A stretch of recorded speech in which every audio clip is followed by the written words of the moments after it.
Footballer நேயர்கள் அனைவருக்கும் வணக்கம். ஸோ ஃபுட்பால் இன்னும் 2 டேஸில் ஆரம்பிக்க போகுது வேர்ல்டு கப்பு. ஸோ அதுக்கான வீடியோஸ்லாம் நம்ம நிறையா போட்டுட்ருக்கோம். குறிப்பாக லாஸ்ட் டைம் வந்துட்டு நம்ம அர்ஜென்டினா ஸ்குவாடு பார்த்துருக்கோம். ப்ளஸ் இதுக்கு முன்னாடி வந்துட்டு யார் ஃபேவரட்ஸு, டார்க் காசஸ் உள்ளிட்ட பல வீடியோஸ் நம்ம பார்த்துருக்கோம். இப்போ நம்ம பார்க்க போகிறது அடுத்து 2வது ஃபேவரட் டீமான பிரேசில் ஸ்குவாட் எப்படி இருக்குது உள்ளிட்ட பல விஷயங்களை இந்த வீடியோ டிஸ்கஸ் பண்ண போகிறோம். இப்போ நம்ம கூட வந்து கௌதம் இணைஞ்சிருக்காரு, ஒரு ஃபுட்பால் அனலிஸ்ட்டு. வணக்கம் கௌதம். வணக்கம் கபில். இப்போ பிரேசில் ஸ்குவாடை பற்றி நம்ம பேச போகிறோம். ஸோ இந்த ஸ்குவாட் நார்மலாகவே பிரேசில் வந்துட்டு ஒரு அதிக வேர்ல்டு கப் படித்த ஒரு டீம் உலக லெவலில். நியர்லி ஒரு 5 டைம்ஸ் வந்து ஜெயிச்சிருக்காங்க. அதுவும் இல்லாமல் இப்போ லாஸ்ட் வேர்ல்டு கப் ஜெயிச்சு 2002 தான் வந்து ஜெயிச்சாங்க. அதுக்கப்புறம் இன்னொரு நிறையா மேனேஜர்ஸ் மாறிட்டாங்க, டீம்ஸ் நிறையா மாறிடுச்சு. அப்பயும் அவங்களால அந்த கிட்ட கூட வர முடியல. அட்லீஸ்ட் செமிஃபைனல் ஒரு டைம் தான் வந்து செமிஃபைனல் வந்திருக்காங்க. அந்த 2006 வந்தது. அதுக்கப்புறம் பெருசாக செமிஃபைனல் கூட வந்தது கிடையாது. ஐ மீன் 2014 கூட வந்தாங்க. ஜெர்மனி கிட்ட பயங்கரமாக அடி வாங்கினாங்க. ஸோ இவ்வளோ தூரம் வந்துட்டு ஒரு பிரேசில் வந்து ஒரு ஃபுட்பாலை மூச்சா வச்சிருக்க ஒரு கண்ட்ரி, ஏன் வந்து இவ்வளோ தூரம் வர்றதுக்கான அந்த வர முடியல அவங்களால? ஸோ நிறைய ரீசன்ஸ் இருக்கு அதுக்கு. ஸோ ஃபர்ஸ்ட் பார்த்தீங்கன்னா ஸ்குவாட் எப்படி எடுக்கிறாங்கன்னு பார்க்கலாம். ஓகேவா? ஸோ இப்போ பார்த்தீங்கன்னா இந்த 24 வருஷத்துல ஏன் வந்து அவங்க வேர்ல்டு கப்பே ஜெயிக்க முடியலன்னா, இந்த 24 வருஷத்துல 2002 ஜெயிச்சதுக்கு அப்புறம் பார்த்தீங்கன்னா 2006 தான் பெஸ்ட் ஸ்குவாட் வச்சிருந்தாங்க. அதுக்கப்புறம் வந்த எல்லா ஸ்குவாடுமே வந்து எதர் பாலிடிக்ஸோ இல்ல இது பொசிஷனிங் கரெக்டாவோ இது வரல.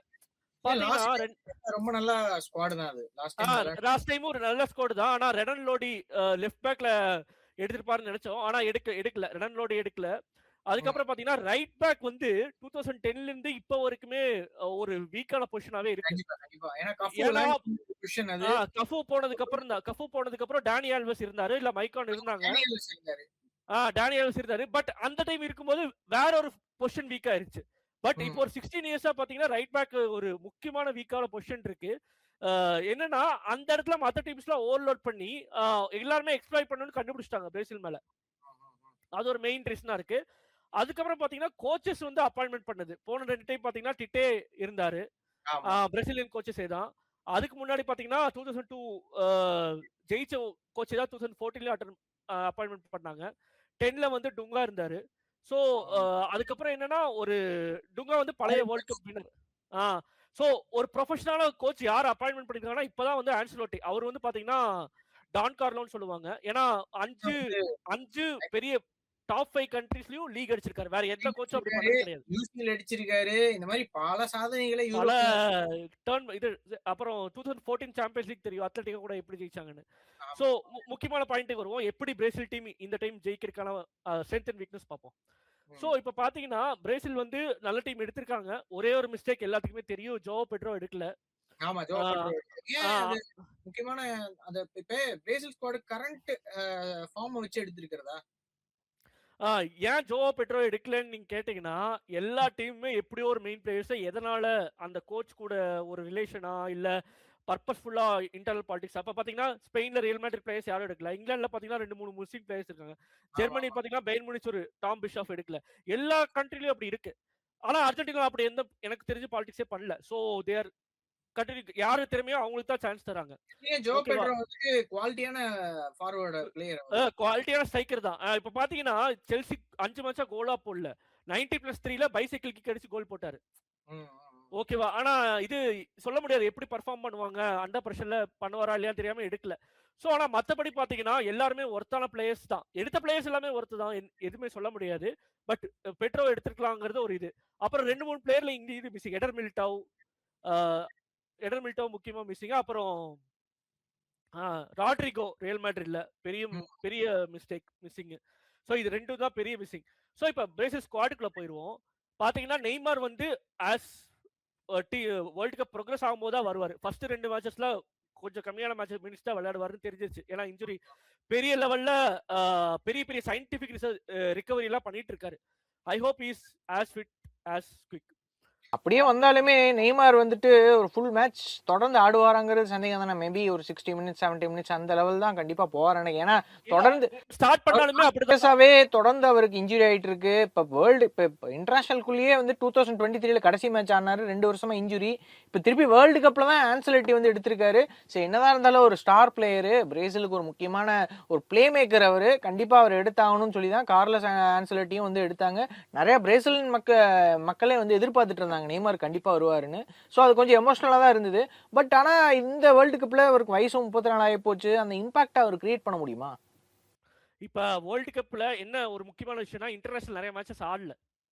அது ஆனா பட் ஒரு மேட்ச் வந்தாலும் அவரால இம்பாக்ட் கிரியேட் பண்ண முடியும். இது பண்ண முடியும். ஆனா அந்த மாதிரி ஒரு பிளேயர் தான். 2 வருஷம் ஆடல. பேஸ் அந்த குயிக் ஆக்ஸலரேஷன் அதெல்லாம் கண்டிப்பா ஒரு 4 இயர்ஸ்ல வந்து டவுன் ஆயிருக்கும். இன்ஜுரி வேற இருக்கு. சோ டெஃபினட்டா நல்ல பாயிண்ட். 4 இயர்ஸ் டவுன் ஆயிருக்கும். 2 வருஷம் விளையாடல. பட் ஆனா என்னன்னா அத ஒரே நாள்ல ரிகவர் பண்ணக்கூடிய ஆள் தான் நெய்மார். ஓகேவா? இட் டிபெண்ட்ஸ் ஆன் அடுத்த பிளேயர் எப்படி அவங்களுக்கு பால் சப்ளை பண்ணலாம்னு இருக்கு. அடுத்த பிளேயரோட மத்த வினிசியஸோட சரி ரஃபினியோட இது எல்லாமே இருக்கு. இப்ப எல்லா பிளேயர்ஸும் பாத்துருவோம். பாத்தீங்கன்னா ஸ்ட்ராங் லைன் அப் பாத்தீங்கன்னா ஸ்ட்ரைக்கர்ல எடுப்போம். கோல் கீப்பர்ல இருந்து எடுத்துருவோம். கரெக்ட். அலிசன் எப்பவுமே கீப்பர். ஓகேங்களா? ரைட் பேக்ல பார்த்தா டேனிலோன்னு சொல்றாங்க. ஆனா டேனிலோ அவ்வளோ எனக்கு என்னமோ அதான் வீக்கஸ்ட் பொசிஷன் மாதிரி இருக்கு. சென்டர் பேக்ஸ் 2 பேரும் கேப்ரியலும் மார்க்கினியோவும் டாப் எல்லா சென்டர் பேக்ஸ் நம்பியே நம்ம சாலிட். ஏன்னா அந்த ரைட் பேக் லெஃப்ட் பேக் கூட ஒரு நல்லா இருக்கு. ரைட் பேக் தான் கொஞ்சம் வீக்கா இருக்க மாதிரி தெரியுது. டேனிலோ அலெக்சாண்ட்ரோ இருக்காரு. அலெக்சாண்ட்ரோ ஒரு நல்ல இது சப்ஸ்டிடியூஷன்ல பிளேயர்ஸ் இருக்காங்க. அப்புறம் மிட்ஃபீல்ட் பாத்தீங்கன்னா 2 ஆப்ஷன் இருக்கு. Casemiro and Paqueta, Casemiro and Bruno Guimaraes. 2 பேர்த்த டிபெண்டிங் ஆன் தி சிச்சுவேஷன் போட்டுக்கலாம். லெஃப்ட் விங்கர் வந்து வினிசியஸ் நெய்மார் 2 பேர் இருக்காங்க. சப்போஸ் 2 பேர் ஆடுவார். ரஃபினியா 2 பேர் ரைட் விங் லெஃப்ட் விங் ஆடுவாரு. அது போக என்னன்னா இன் கேஸ் உங்களுக்கு தேவை இது அட்டாக்கிங் மிட்ஃபீல்ட் ஆடணும்னா நெய்மார் அட்டாக்கிங் மிட்ஃபீல்டும் அடிப்பார். ஆனா வினிசியஸ் வந்து ஒன்லி லெஃப்ட் விங் மட்டும் தான் இது பண்ணாரு. அப்புறம் ஸ்ட்ரைக்கர்ல பாத்தீங்கன்னா குன்யா, ஆண்டர்ஸ் குன்யா, அதுக்கப்புறம் இகார் தியாகோ, அப்படி ஹென்ரிகே இந்த மாதிரி இருக்காங்க. அப்புறம் ரைட் விங்ல ராயன் வந்து என்னன்னா மோர் டிஃபென்சிவ் மைண்டட். அட்டாக்கிங் சப்போஸ் ஒரு கோல் போட்டு லீட் எடுத்துட்டோம், டிஃபென்ஸ் தேவைப்படும்னா டிஃபென்ஸ்க்கு அவ்வளவு ஹெல்ப் பண்ணக்கூடிய பிளேயர். அந்த மாதிரி எல்லாமே நல்லா வச்சிருக்காங்க. சோ அப்புறம் இன்னொரு டிஃபென்சிவ் மிட் ஃபேபினியோ இருக்காரு மிட்ஃபீல்ட்ல, டிஃபென்சிவ் மிட்ஃபீல்ட்ல. சப்போஸ் லீட் எடுத்துட்டோம் அப்படி தேவை அப்படின்னா அவரையும் கூட கொண்டு வரலாம்.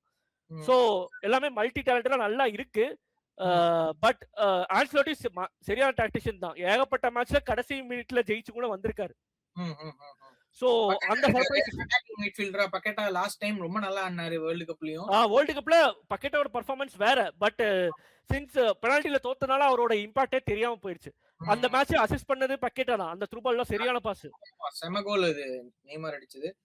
சோ எல்லா பொசிஷன்லயும் வந்துட்டு நமக்கு இதுல வீக்னஸ் அப்படின்னு சொல்லி பார்த்தா இதுல நமக்கு லெஃப்ட் ரைட் விங் தான் வந்து வீக்னஸா பிரேசில் ரைட் பேக் லெஃப்ட் விங்ல ரஃபீனா லெஃப்ட் விங்ல இவர் வினிசியஸ் இருக்காரு. ரைட் விங்ல ரஃபீனா இருக்காரு. குவாலிட்டியான பார்சலோனா பிளேயர் அவரு.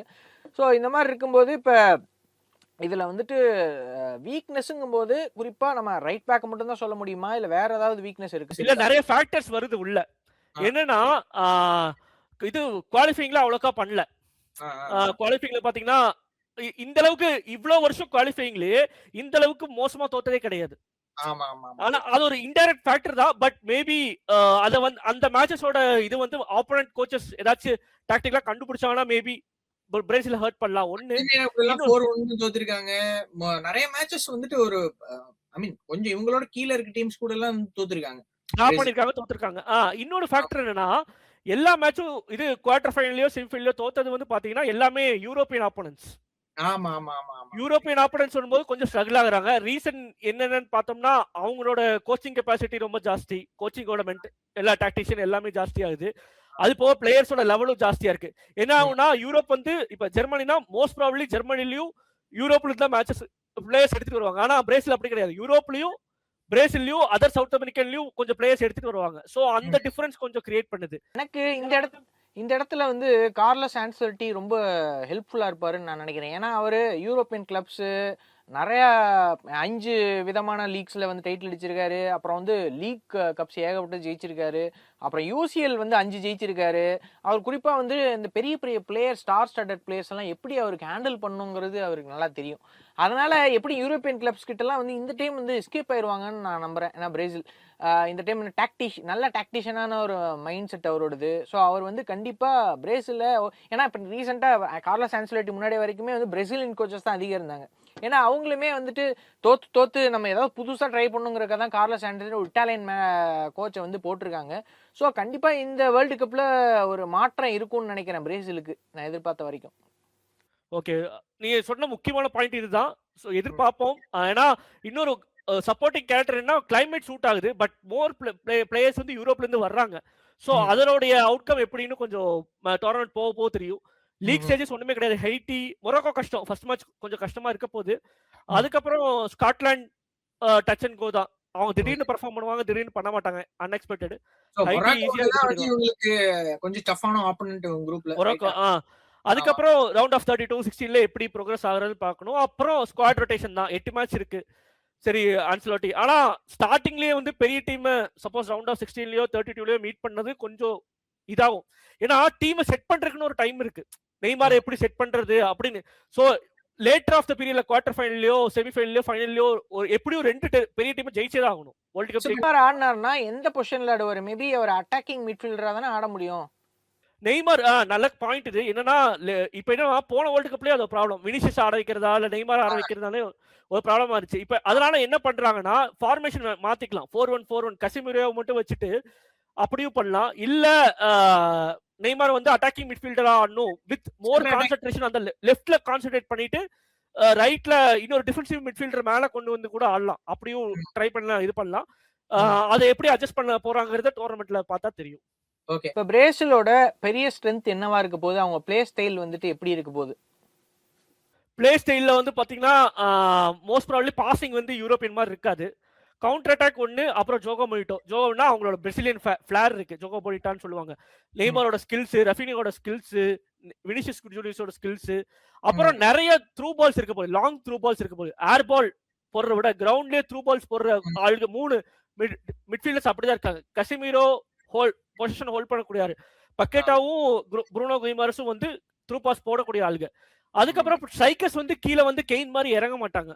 சைக்கஸ் வந்து அங்கேயே இருந்துதான் மேபி இன்சைட் த பாக்ஸ் வந்து ரைட் லெஃப்ட் இந்த மாதிரி தான் மோஸ்ட்லி டாக்டிக்ஸ் பண்ணி போவாங்க பிரேசில். ஸோ மோஸ்ட் ப்ராபப்லி சைக்கிளோட ஒர்க்கும் இருக்கும்.